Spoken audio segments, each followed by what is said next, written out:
Olá, gente. Professor Marcos Dominici aqui, professor de arte. E nós vamos dar continuidade à nossa aula sobre teatro brasileiro no século XIX. Eu fiz parcelado para a gente poder ter uma noção de quem foram os autores e por que o século XIX para o Brasil, no que trata de dramaturgia, foi tão importante. Só que antes da gente voltar a falar sobre esse assunto, é necessário a gente lembrar que já temos uma aula na plataforma Gonçalves Dias falando sobre teatro brasileiro no século XIX. Tanto é que nós estamos no nosso segundo módulo. Então, para entender, vamos fazer um en passant do que nós já vimos. O teatro brasileiro ele começa com o teatro jesuítico, que tinha um objetivo didático e pedagógico. Né? Padre Anchieta, falei para vocês, né? Trouxe o teatro para o Brasil, que não é o primeiro, mas propriamente dito, no Brasil, sendo feito como teatro, você tem o teatro jesuítico.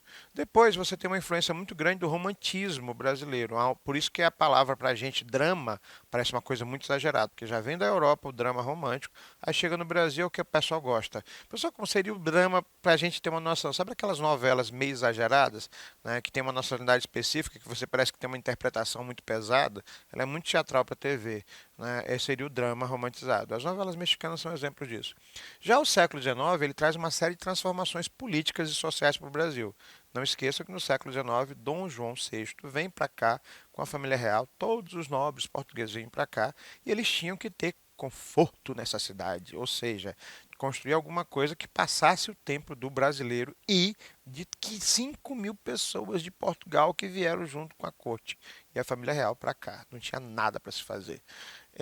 Essa transferência fez uma mudança gigantesca em tudo no Brasil. A imprensa deu uma guinada porque tinha muito mais gente para ler. O teatro precisava ser construído, ser feito, ser produzido porque tinha muita gente sem o que fazer e o teatro era a diversão da época. Bibliotecas, academias, teatros, locais literários, tudo isso em função, né, dessa corte que veio para cá. Professor, mas por que o senhor parou aí no Teatro Arthur Azevedo? Bom, eu sou um puxa-saco enorme dessa estrutura que nós temos o segundo teatro mais antigo do Brasil em funcionamento. Perdemos para Belém, já mostrado de Belém para vocês. Mas ele não foi chamado de Teatro Arthur Azevedo inicialmente, né? Ele foi chamado de Teatro União, depois Teatro São Luís e por último Arthur Azevedo, já em 1854, perdão, em 1900 e alguma coisa, não lembro agora, 1960, e já é recente o nome. A questão é que o Teatro Arthur Azevedo é um exemplo disso que eu acabei de falar para vocês. Ter conforto para o Brasil no século XIX, já que não existiam teatros decentes, está bem aqui, em algum lugar, teatros decentes naquele período no país. E aí você tem uma série de teatros que foram construídos entre o século XIX e o início do século XX, que são sequelas, consequências disso, dessa mudança política e social no país por causa da corte portuguesa que veio para o Brasil. Comédia de costumes, atenção a isso. Comédia de costumes. Era uma das coisas que mais chamava atenção. Aliás, ainda chama hoje. Professor, mas o que é comédia de costumes? Vamos falar mal da vida, né, dos outros. Opa, adoro fofoca. Né? Minha intérprete vai me matar, mas vamos falar da vida dela. Eu vou fofocar dela, ela está sorrindo uma hora dessa. Por quê? Porque eu estou falando dela e eu amo essa pessoa. Né? Na hora que eu for focar da vida dos outros, escrever, ou seja, fazer a dramaturgia disso e encenar a história, eu estou falando da vida de vocês, do bairro de vocês, do condomínio de vocês, né, daquela tia que chega extravagante, né, da outra que casou com não sei quem, mas separou para ficar. Pois é, isso é comédia de costumes, o cotidiano, o dia a dia. Só que na hora que um desses autores que a gente vai falar escreve, ele sempre aumenta um ponto e coloca um tempo de comédia ou de exagero, né, de tragédia, que seria o drama romantizado. Né? Temas nacionais e principalmente no século XIX, autores brasileiros. Por que, que é tão importante? Esta aula para a literatura, para você entender. Porque os autores da literatura, que vocês estudam em literatura especificamente, são os mesmos autores do teatro, com mais alguns. Ou seja, eles não escreviam só livros de poesia, histórias, novelas ou romances, eles escreviam peças de teatro também. Né? Na época, os espetáculos no Brasil do século XIX variavam, porque tinha que chamar a atenção do público. Variedades que duravam horas, números de danças, aquilo que eu falei para vocês, dramas românticos, e uma figura que destaca na literatura dramatúrgica brasileira, Martins Pena. Né? O Teatro da Paz em Belém, que eu falei para vocês, e, novamente, o quadro social do que acontecia. Né? Tinha um teatro chamado Teatro Manuel Luiz, que foi considerado insuficiente porque não cabia o povão dentro. O povão que está falando, quem podia pagar, a corte portuguesa. Né? Depois construíram o Teatro Real de São João, atenção a esse nome, porque ele mudou de nome. E Dom João VI, que eu falei para vocês, no século XIX, dormia no meio dos espetáculos. Às vezes, ele dormia, roncava e soltava flatulências. E todo mundo tinha que aplaudir e sorrir. Né? Esse aqui é o Teatro Municipal do Rio de Janeiro. É uma foto de 1910. Ele já pega uma característica neoclássica, a gente vai transitar nas duas informações, eclética e neoclássica. E aquilo que eu falei na aula passada, né? Aos meninos, para chamar a atenção, de 15 anos, colocavam os seus uniformes militares dos pais e iam chamar a atenção das meninas. Eu falei isso na outra aula. Né? As roupas eram muito extravagantes, tanto de quem era da plateia quanto de quem estava no palco. Os atores brancos eram aceitos, beleza, de maneira simples, mas os atores pretos tinham que passar, assim como no futebol no início do século XX, uma maquiagem branca para serem aceitos socialmente. A interpretação era bem forçada, bem exagerada, e as companhias estrangeiras, obviamente, faziam mais sucesso do que as brasileiras. Por quê? Porque ainda estava num processo muito rudimentar. A direção era primitiva e talvez nesse período o governo teve interesse no teatro, porque era o único entretenimento que levava a gente para lá. O Teatro Santa Isabel em Recife, em Pernambuco, né, uma foto de 1855. Né, ele foi construído nesse período. Maravilhoso também. João Caetano, já falamos dele na última aula, mas vamos reforçar. Por que João Caetano é um nome tão importante? Porque ele foi o primeiro teórico de arte dramática do Brasil. Ele pegou e transformou o teatro, que era considerado uma coisa muito en passant, sem muita necessidade, sem muito trabalho, sem muita técnica, em um trabalho específico, como se fosse com carteira assinada, hoje estou falando, né? Um técnico, colocando regras técnicas do que podia e que não podia ser feito. Ele profissionalizou o teatro naquele período, coisa que até então ninguém tinha feito. Então, ele criou lições dramáticas, que foi um documento para dizer assim, o que você deve fazer, o que você não deve fazer como trabalhador do teatro. Não só o artista, mas toda a equipe técnica. Então, ele revolucionou essa estrutura. João Caetano, ele fez uma série de revoluções e hoje você tem. Lembra do Teatro São João que eu falei para vocês? Ele pesquisa na aula sobre teatro brasileiro do século XIX. Ele é chamado de Teatro João Caetano, mas ele foi mudando porque ele era originalmente o Teatro São João. Né? Arthur Azevedo, maranhense, saiu daqui aos 15 anos. A gente vai entrar nos autores. Saiu daqui aos 15 anos e ele foi para o Rio de Janeiro. É um maranhense que escrevia sobre a vida social da classe média alta da elite carioca. Trabalhou no teatro, né, ajudando, maquinaria, depois virou cronista, jornalista. E a base da obra de Arthur Azevedo são namoros, a gente gosta. Infidelidades, a gente gosta. Relações de família e amizade. Cerimônias festivas, eu tenho um problema sério, né, com cerimônias fúnebres. Se alguém falar bobagem, eu tenho crise de riso, eu tenho que me controlar o tempo todo. O pessoal está rindo aqui de mim. E fofoca de bairro. Vai para a cidade operária que tu vai ver fofoca de bairro. Mas aqui no estúdio também tem. Comédias. Arthur Azevedo era especialista em comédia. O pessoal tá rindo aqui no estúdio por causa disso. Por quê? Porque você adora misturar alguma coisa que a gente vai falar mal da vida dos outros e vai sorrir, mas contanto que não seja da vida. Isso é Arthur Azevedo. Só que ele falava de uma maneira mais elegante, mais sofisticada. Entre as peças mais famosas dela, tem um chamado Amor para Anechins. Anechins é uma espécie de gíria na época, são ditados populares. Mamãe que diz assim, minha mãe dizia isso. Formiga quando quer se perder, criança, é porque a gente fazia malcriação. Dor de barriga não dá só uma vez, agora imagina alguém fazer uma paquera em relação a outra personagem só com ditados populares, com ditos populares. A gente enfiava murrada na cara da pessoa. Murrada, né, é um soco. E ela não fez isso. É uma viúva, lógico, é um ator aqui, que vai tentar resistir a esta cantada maravilhosa. Entre a missa e o almoço, eu já falei dessa peça aqui, né, o que é 5 mulheres voltando da missa sem nada para fazer na casa da outra, fofocando sobre a vida de todo mundo. Né? Vocês fazem isso, todo mundo faz. Martins Pena, o criador literalmente da comédia de costumes. Comédia de costumes, Martins Pena. Os americanos utilizam o termo comédia de situação ou situation comedy, sitcom, que seria a mesma coisa, né? A Grande Família, por exemplo, é uma comédia de situação, aquele programa nosso na televisão, onde você tem cada semana uma situação. Quem não tem um tio, um parente, um vizinho agregado que é meio Augustinho, aquela pessoa que chega na tua casa, já abre a tua geladeira e diz assim, mas tu só tem isso, não tem mais nada. Né? O pessoal rindo aqui que já se identificou. O Martins Pena, ele, enquanto o Arthur Azevedo trabalha numa linha mais sofisticada, o Martins Pena tem um apelo mais popular, né, mais povão. E ele brinca com essas sátiras artificiais sobre a simplicidade do povo. Quem casa quer casa. Junta sogra, né, marido, mãe, filho, pai, Espírito Santo, cachorro, galinha e dentro da mesma casa e bota todo mundo junto para ver o fuzuê que vai dar. Professor, isso é a história da minha vida. Pois é. França Júnior. França Júnior escreveu poucas peças teatrais, mas ele está entre Martins Pena e Arthur Azevedo. Ora muito sofisticado, ora muito povão. Ele pega um pouco ali na vulgaridade, mas eu, por exemplo, tenho um prazer tive prazer, ainda tenho prazer de trabalhar com a obra dele e montei uma peça muito exageradamente anedótica chamada Amor Como Se Paga, que é um caso de infidelidade de dois casais e uma troca de casais no final do século XIX. Vocês têm noção do que é isso? Gonçalves Dias. Gonçalves Dias? Pois é, Gonçalves Dias, aquele do Minha Terra tem Palmeiras, onde canto sabiá.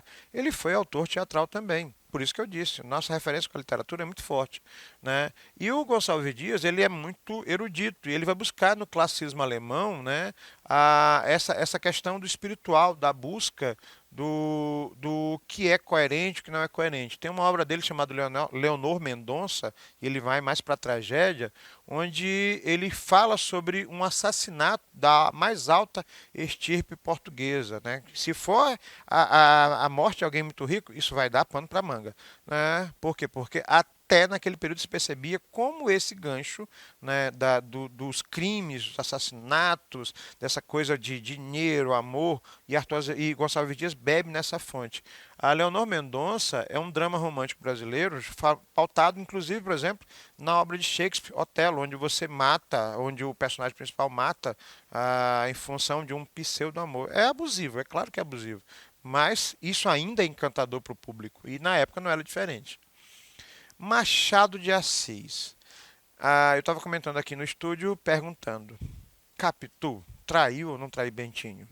Né? Ontem eu tive o prazer de participar com o meu grupo de atores de um júri simulado por alunos de uma escola daqui de São Luís, onde os dois atores encarnaram literalmente Capitu e Bentinho, e os alunos eram advogados dos dois. E cada um achou argumentos, e achei interessante que em momento algum eles perderam a ênfase das personagens. E o ator que fez o Bentinho, ele disse assim, eu vou assumir a postura de um homem do século XIX e dizer, não, você está realmente sonhando. Por quê? Porque era uma postura machista, não tem pra onde. E tudo foi criado na cabeça dele ao ponto de colocar dúvidas, mas Machado de Assis escreveu sobre isso. Mas ele não escrevia sobre isso. Ele era um cronista, jornalista, contista, dramaturgo e é um dos fundadores da Academia Brasileira de Letras, que foi presidente durante 10 anos. Interessante você levar em consideração que Machado de Assis era preto, né? Então, considerado mestiço para a época, ele já quebrava os paradigmas bem aí. E aí ele coloca, né, esse realismo que ele escreveu durante anos, mais de 600 crônicas e 10 peças teatrais.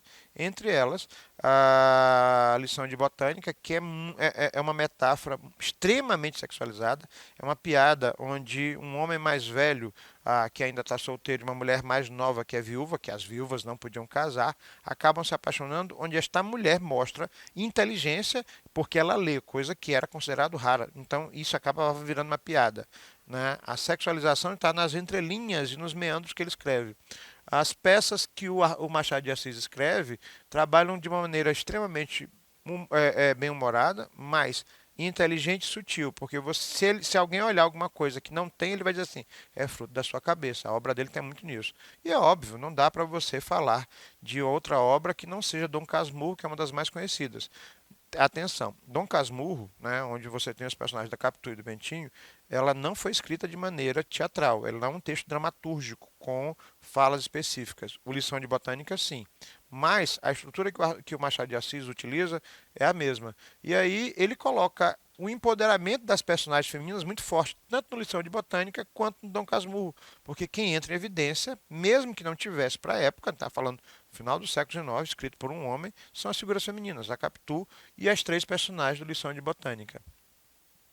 José de Alencar. Pois é, gente, José de Alencar, aquele que vocês estão acostumados a ver em literatura, escreveu peças de teatro? Sim, só que a gente trabalha muito pouco isso na literatura. Comédias de costumes e dramas cáusticos, ou seja, aquela história pesada, né, bem tragédia, ele é de um extremo ao outro. José de Alencar escreveu comédias e era muito bom nisso, só que a gente está falando de uma comédia que foi escrita para o século XIX, para as pessoas do século XIX. Então você tem que ler e entender o contexto do humor que ele trabalha, certo? Cearense, importante autor da prosa romântica brasileiro e indianista, né? Pois é, a Iracema está na situação, o Guarani está. Iracema e o Guarani não foram escritos na forma de texto teatral, mas já foram montados várias vezes na forma de texto teatral. Esse nacionalismo, onde ele idealiza a figura do indígena, que seria o herói brasileiro. Tanto é que tanto Iracema quanto Guarani batem muito em cima disso. A inspiração, Alexandre Dumas Filho, do realismo francês, a gente já falou sobre isso numa aula sobre teatro romântico realista na Europa, e os debates de costumes e valores éticos da burguesia daquele período de uma maneira bem cáustica, bem ácida. Ou seja, eu vou criticar esses nobres, esses ricos e fazer eles rirem deles mesmos, né? Demônio Familiar de José de Alencar é a história de um homem perseguido pela censura no século XIX, alvo político de esquerdas partidárias e declarado inimigo do rei definitivamente. Uma metáfora para a situação política que viveu o Brasil entre o final do século XIX e o início do século XX, que é aquela passagem da monarquia para a república, ou seja, você tem um prato cheio. Peraí, eu estou falando do século XIX ou eu estou falando de agora? Enfim, né, deixa a nossa monarquia brasileira, né, com a família e seus 4 filhos para lá. Aqui a fachada do Teatro José de Alencar em Fortaleza, já que José de Alencar era cearense, certo? Que hoje é patrimônio histórico tombado nacionalmente e é um dos teatros mais lindos do Brasil. Ele não data daquele mesmo período que o Arthur Azevedo, o Teatro de Belém, o Teatro da Paz, mas ele foi construído no início do século XX e ele tem uma fachada com Art Nouveau, o neoclassicismo e o ecletismo tudo junto. É maravilhoso. Joaquim Manuel Macedo. Bom, esse nome é pouco conhecido da literatura em si. Por quê? Porque ele era um autor de textos teatrais, essencialmente, assim como Martins Pena. Os outros transitam entre várias áreas. Mas o Joaquim Manuel Macedo, ele tem uma literatura quase popular e tem muita gente que não é muito fã porque, comparado com os outros, ele escreve de maneira mais simplória, mas não quer dizer que ele perde essa beleza da obra, né? A Moreninha é uma das obras mais fantásticas, inclusive já virou até novela em uma emissora brasileira. O teatro é a mais extensa e concorrida escola de boa ou má educação para o povo. Por quê? Se os jesuítas educavam o povo com teatro, por que eu não posso educar com teatro? A gente se educa assim no filme, séries, produção audiovisual. As comédias de costumes que ele trabalhava também eram fortes, né? Entre eles, o moço loiro, o cego e o macaco da vizinha e a moreninha. Ele vai de um ponto ao outro, certo?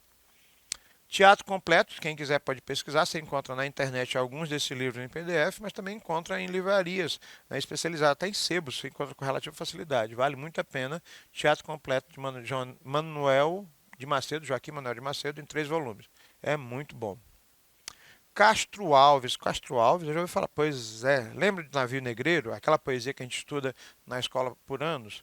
Não é um texto teatral no formato dramático.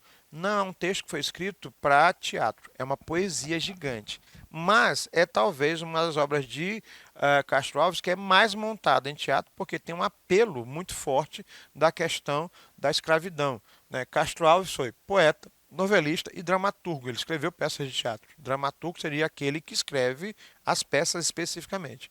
Poesia popular por décadas, linguagem mais simples, delicada e cativante. Amor impossível e platônico, conflito entre desejo e a pureza, depressão e morte e temas ligados a aspectos sociais, né? O Ateneu, Navio Negreiro, talvez sejam as obras mais conhecidas de vocês no que trata. Navio Negreiro é óbvio, né? É um clássico de Castro Alves, fala sobre os anseios e as dores da população escravizada dos navios negreiros. E, por último, Casimiro de Abreu, né, que escreve textos com uma base ali do romantismo francês, que é o Victor Hugo, e ele brinca muito com essa questão da fotografia, entre outros. O Casimiro de Abreu é um autor, né, que ele transita entre as condições sociais e raciais dos amantes. Ele pega um pouco ali do que, por exemplo, Shakespeare faz quando ele faz Otelo também, que eu já comentei. Então ele causa muito furor porque ele é um defensor da causa abolicionista.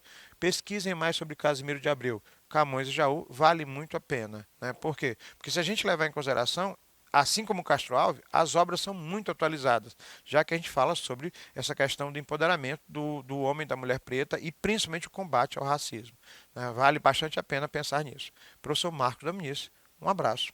Fui.